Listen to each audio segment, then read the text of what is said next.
Hello, this is Sanjay Srivastava, and today I am starting the topic pyrazole structures, synthesis, reactions, and uses.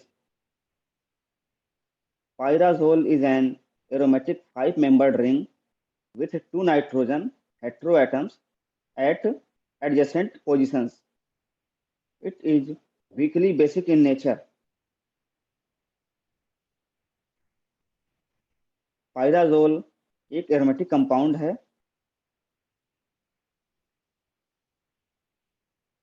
जिसके अंदर five atom होते हैं, five atom ring है। उस five atom में दो nitrogen होते हैं जो कि हेटेरो एटम हैं और यह एक दूसरे के बगल में स्थित होते हैं।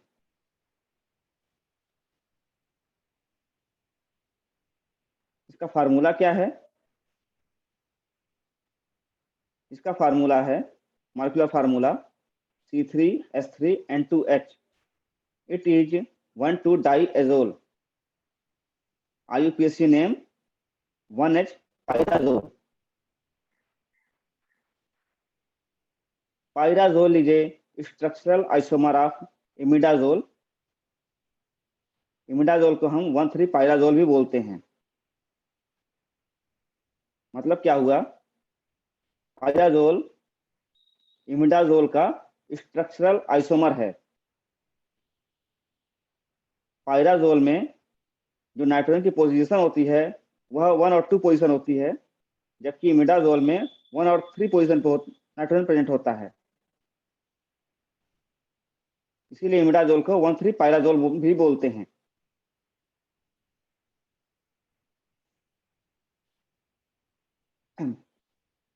ये है पायराजोल का structure.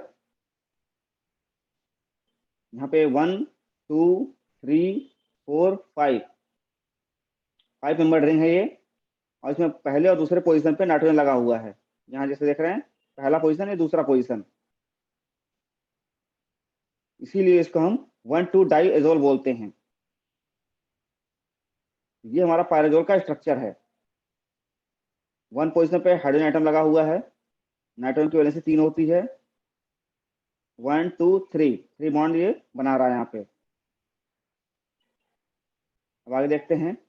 It contains a pyrrole like nitrogen where lone pair of nitrogen takes part in formation of pi molecular orbital and a pyridine like nitrogen atom where lone pair of in sp2 hybrid orbital and do not take place in delocalization।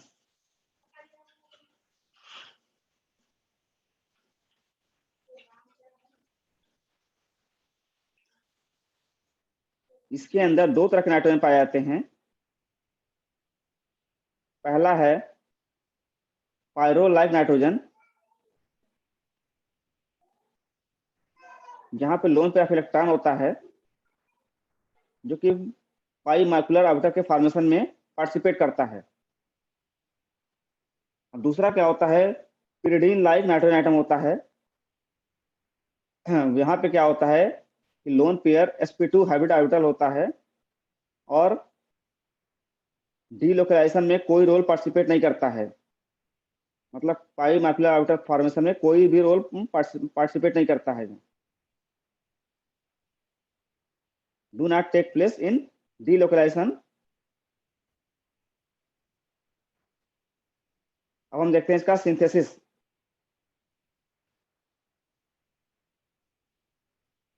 ये है bypassing acetylene gas into a cold solution of diazomethane।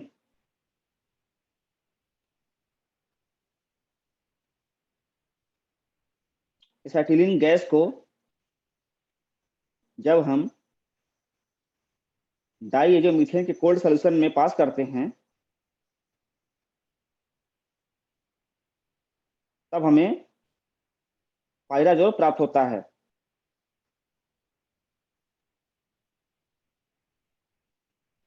डाइएजोमीथेन का जो formula है CH2 and double bond N, CH2 plus.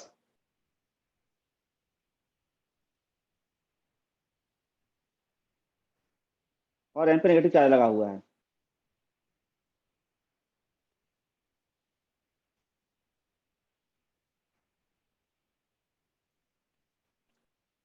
तो यहाँ negative charge क्यों लगा हुआ है? क्योंकि नाइट्रोजन की वैलेंसी 3 होती है और यहाँ पे एक वैलेंसी कम यहाँ पर है।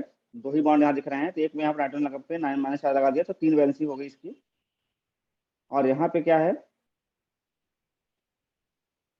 कार्बन की वैलेंसी 4 होती है, तो 2 और एक 3, और यहाँ पे एक कम हो रहा है, साथ यहाँ पे प्लस चार्ज लग गया है, तो ये हो गया डाइइजोमीथेन। दूसरा क्या तरीका है, from alpha beta unsaturated aldehyde with hydrogen. Alpha beta unsaturated aldehyde जब हाइड्रोजन से रिएक्शन करता है तो हमें पैराजोल प्राप्त होता है। ये हमारा है एक्रिलेल्डिहाइड, रिएक्शन कर रहा है हाइड्रोजन के साथ ब्रोमीन और वाटर के प्रेजेंस में, तो हमें पैराजोल प्राप्त हो रहा है।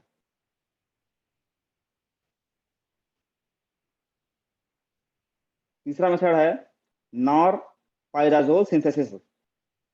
Hydrogen with 1,3-dicarbonyl compound reacted to form pyrazole NH2 plus CHO CH2 CHO 1,3-propane-diol। Hydrogen जब 1,3-प्रोपेन-डाइऑल के साथ रिएक्ट कर रहा है इसी के प्रेजेंस में, तो हमें पैराजोल प्राप्त हो रहा है। अब देखते हैं केमिकल रिएक्शन ऑफ पैराजोल। पहला क्या है, reactions at nitrogen. The hydrogen at position 1 can be replaced easily to form alkylated derivatives। ये हमारा पायराजोल है, ये रिएक्ट कर रहा है CH3I के साथ, मिथाइल आयोडाइड के साथ, तो यहाँ से हाइड्रोजन रिप्लेस हो गया और CH3 लग गया और हाइड्रोजन आयोडीन के साथ मिलके HI बना लिया।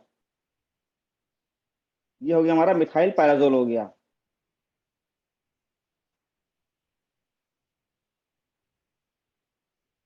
फिर यहाँ क्या होगा, CH3COCl एस्टर क्लोराइड से रिएक्शन इसकी हो रही है, तो हाइड्रोजन यहाँ से निकल जाएगा और HCl बाहर निकल जाएगा और ये CH3 इस रिंग के ऊपर अटैच हो जाएगा।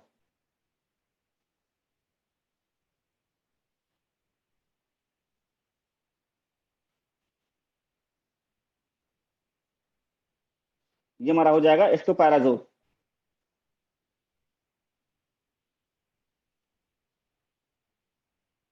अब अगला क्या है, electrophilic substitution reaction. As like other aromatic rings, pyrazole gives electrophilic substitution at position 4 on the ring। 1 2 3 4 इस पोजीशन पर अटैच होगा, इलेक्ट्रोफाइल का अटैक होगा इसमें। इसमें रिएक्शन हो रहा है सल्फ्यूरिक एसिड के साथ,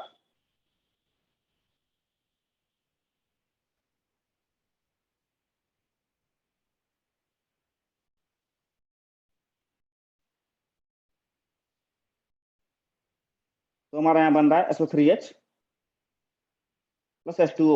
ये हमारा हो रहा है सल्फोनेशन। दूसरा क्या है, अगर हम रिएक्शन करा रहे हैं ब्रोमीन के साथ और हीट कर रहे हैं, तब हमें मिल जाएगा ब्रोमोपायराजोल प्लस HBr। यहाँ पर ब्रोमीन नहीं लग पाया है, टूट गया है, इस पोजीशन पर Br लगेगा यहाँ पर। तीसरा क्या है, नाइट्रेशन में क्या नाइट्रोजन के साथ रिएक्शन हो रही है सल्फ्यूरिक एसिड के प्रेजेंस में, तो नाइट्रो ग्रुप अटैच हो गया फोर्थ पोजीशन पे, प्लस H2O बन गया, ये हमारा हो गया नाइट्रेशन। तो हमारा क्या है, जो फोर्थ पोजीशन है वहां पे इलेक्ट्रोफिलिक एडिशन हो रहा है। तो MCQ में क्वेश्चन पूछ सकता है कि 1,2-डाइएजोल में या पाइराजोल में किस पोजीशन पे इलेक्ट्रोफिलिक सब्स्टिट्यूशन रिएक्शन होता है, तो ये हमारा है क्या है, फोर्थ पोजीशन है। अगला हमारा है reduction, pyrazole hydrogenated catalytically first pyrazoline then further into pyrazolidine. जब पायराजोल का हाइड्रोजनेशन कराते हैं कैटलिस्ट के प्रेजेंस में, तो पहले हमें पायराजोलिन मिलता है और उसके बाद पायराजोलिडीन मिलता है। जैसा कि हम यहाँ देख रहे हैं रिएक्शन में, ये हमारा पायराजोल है, इसका रिडक्शन हुआ निकिल और पैलेडियम के प्रेजेंस में H2 के साथ। ये हमारा डबल बॉन्ड यहाँ से हट गया और 2 हाइड्रोजन हमारे यहाँ से अटैच हो गए इसके पास। ये हमारा बन गया पायराजोलिन।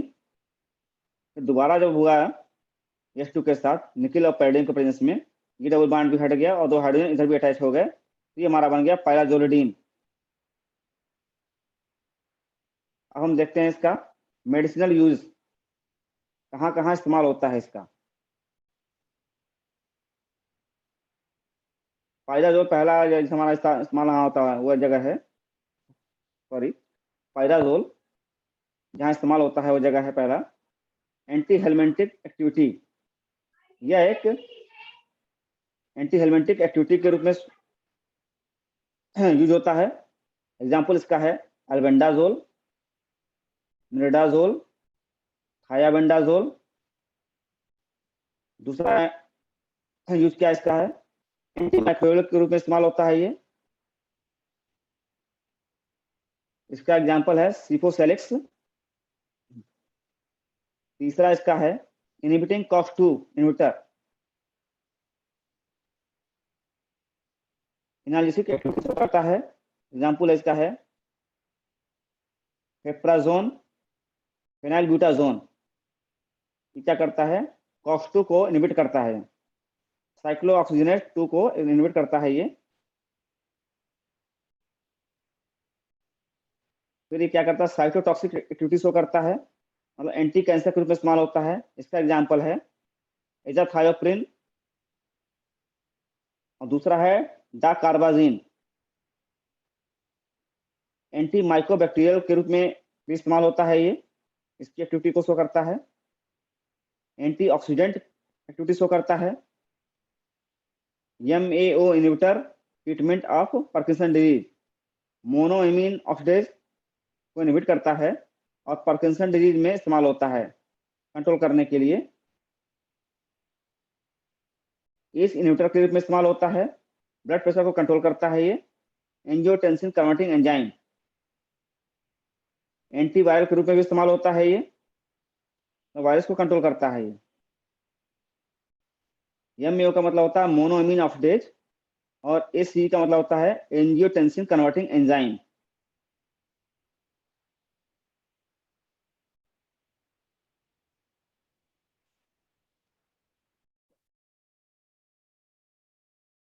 इमिडाजोल अगला कंपाउंड है, इमिडाजोल।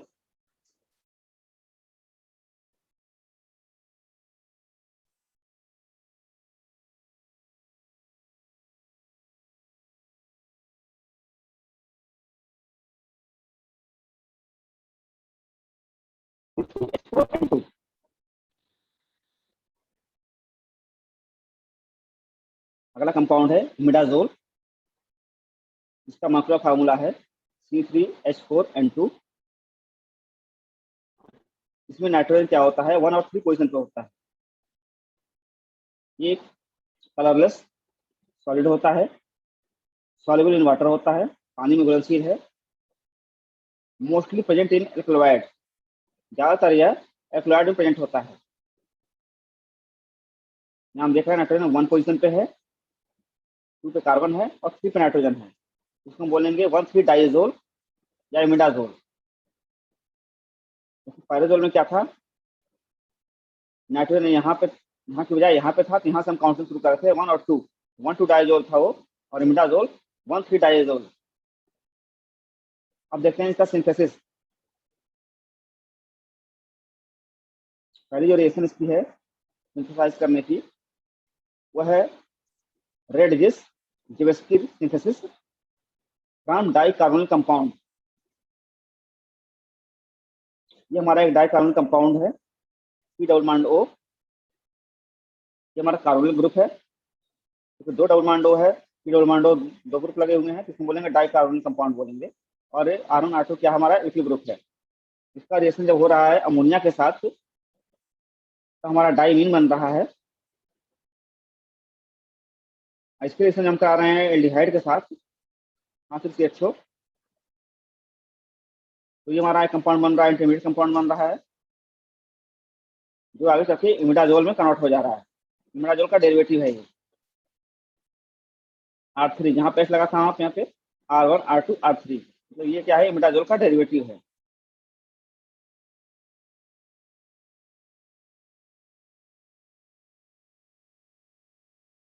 दूसरा क्या है, from alpha hello carbonyl compound, alpha hello ketone से बन रहा है इसमें।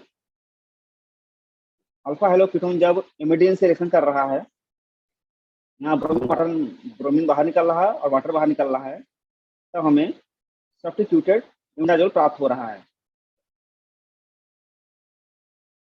तीसरा हमारा है from dehydrogenation of imidazoline, condensation of 1,2-diamines with nitrile gives imidazoline, which gives imidazole by the reaction with barium magnate। 1,2-diamine जब नाइट्राइल से रिएक्शन कर रहा है, यहाँ से अमोनिया बाहर निकल रही है और इमिडाजोलिन का फॉर्मेशन हो रहा है। ये इमिडाजोलिन जब बेरियम मैग्नेट के साथ रिएक्शन कर रहा है, तब 2 सब्स्टिट्यूटेड इमिडाजोल का फॉर्मेशन हो रहा है। 1 2 3, ये क्या हमारा जो ग्रुप लगा हुआ है, एल्किल ग्रुप, ये हमारा 2 पोजीशन पर लगा हुआ है, तो इसको हम बोलेंगे 2 सब्स्टिट्यूटेड इमिडाजोल। अब देखते हैं इसकी रिएक्शन। पहला है electrophilic addition to nitrogen, nitrogen atom पर इलेक्ट्रोफिलिक एडिशन होता है। तो पहला क्या है, प्रोटोनेशन।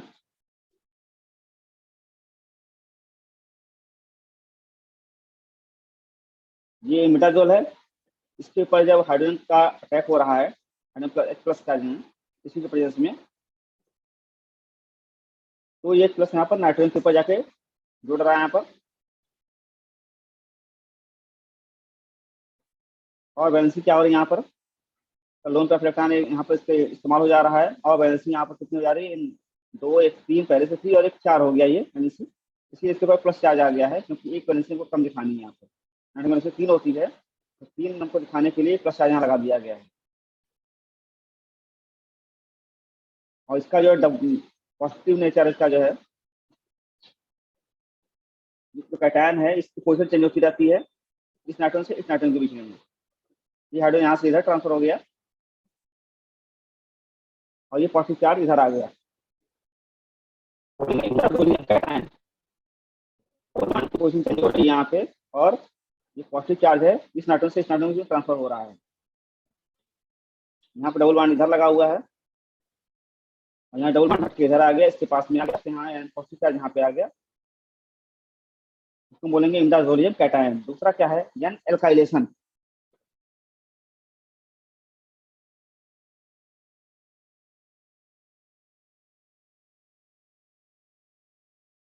ये हमारा इमिडाजोल है, इसमें कारण CH3I के साथ, तो यहाँ पे क्या हो गया, ये पॉजिटिव आयन बन गया इधर, और यहाँ पे CH3I का अटैच कर गया, ये पॉजिटिव चार्ज यहाँ ट्रांसफर होकर इधर आ गया इसके पास, और यहाँ पे CH3 लग गया,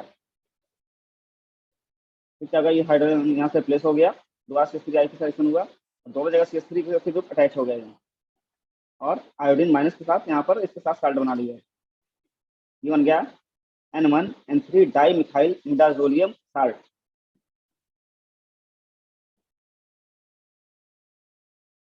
फिर अगला देखते हैं, इलेक्ट्रोफिलिक सब्स्टिट्यूशन टू कार्बन।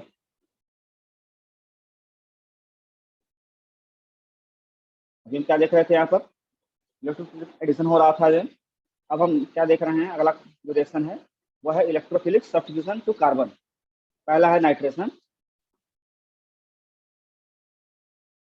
इसमें पोजीशन है 4th पोजीशन पर एडिशन हो रहा है, इसमें सब्स्टिट्यूशन हो रहा है, जब इसका नाइट्रिक एसिड एडिशन करा रहे हैं, नाइट्रेशन करा रहे हैं इसका पोलियम या सल्फ्यूरिक एसिड के प्रेजेंस में, तो 4th पोजीशन पे हमारा नाइट्रो को अटैच हो रहा है, तो बन रहा है नाइट्रो इमिडाजोल 1 2 3 4। अगला सल्फोनेशन, सल्फ्यूरिक एसोसिएशन हो रही है हीट के प्रेजेंस में। यहाँ पर क्या सल्फर ग्रुप अटैच हो रहा है, सेम हो रहा है हाइब्रिडाइजेशन में, जैसे ब्रोमिनेशन हो रहा कर रहे हैं अगर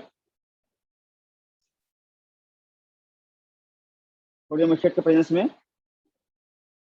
ये हमारा बन रहा है 4,5 डाई ब्रोमो, 2,4,5 ट्राई ब्रोमो इम्डाजोल का फॉर्मेशन हो रहा है, जिसका हम एक्स Na2SO3 के साथ रिएक्शन करा रहे हैं, प्रेजेंस में अगर हीट कर रहे हैं इसको, 4 ब्रोमो इम्डाजोल। यहाँ से एक एमसीक्यू बन सकता है, इम्डाजोल जब रिएक्शन करता है ब्रोमीन के साथ सोडियम एसिड के प्रेजेंस में, तो कौन सा कंपाउंड बनता है, या 2,4,5 ट्राई ब्रोमो इम्डाजोल जब सोडियम Na2SO3 सोडियम सल्फाइड के साथ रिएक्शन करता है तो कौन सा कंपाउंड का फॉर्मेशन होता है, ये हमारा बन रहा है 4 ब्रोमो इम्डाजोल। अब इसका यूज देखते हैं, मेडिसिन यूज क्या क्या इसके हैं, use in various pharmaceuticals. Example इसका क्या हो गया, एजोल एंटी फंगल ड्रग के रूप में इस्तेमाल किया जाता है ये, जैसे एग्जाम्पल क्या है, कीटोकोनाजोल, मिकोनाजोल, क्लोट्रीमेजोल। अगला है use to treat and prevent peptic ulcer and heartburn. Peptic ulcer को ट्रीट करने के लिए या प्रिवेंट करने के लिए, और इस सीने में जलन होती है उसको कंट्रोल करने के लिए इसका इस्तेमाल किया जाता है। अगला है यूज इन अमीबी डिसेंट्री, डिसेंट्री ऐसा अगर डिजीज अगर हो रखी है तो उसमें भी अगर इसका इस्तेमाल करते हैं। एग्जाम्पल इसका है metronidazole anti protozoal drug. Next क्या है, एज एन इम्यूनोसप्रेसिव एंटीमेटाबोलाइट, इम्यूनोसप्रेसिव एंटीमेटाबोलाइट के रूप में इस्तेमाल किया जाता है। ऑपरेशन के दौरान जब ऑर्गन ट्रांसप्लांट करते हैं तो कोई रिएक्शन ना हो, इसके लिए इम्यून सिस्टम को सप्रेस किया जाता है, उसमें इसका इस्तेमाल किया जाता है। अदरवाइज ऑर्गन ट्रांसप्लांट में प्रॉब्लम आएगी। अब ये दो टॉपिक समाप्त हो गए हमारे, पाइराजोल और इमिडाजोल दोनों दूसरे से मिलते जुलते हैं। पाइराजोल हमारा 1,2 डाइएजोल है, जबकि इमिडाजोल हमारा 1,3 डाइएजोल है, और दोनों दूसरे के स्ट्रक्चरल आइसोमर हैं। ये टॉपिक समाप्त हुआ, धन्यवाद।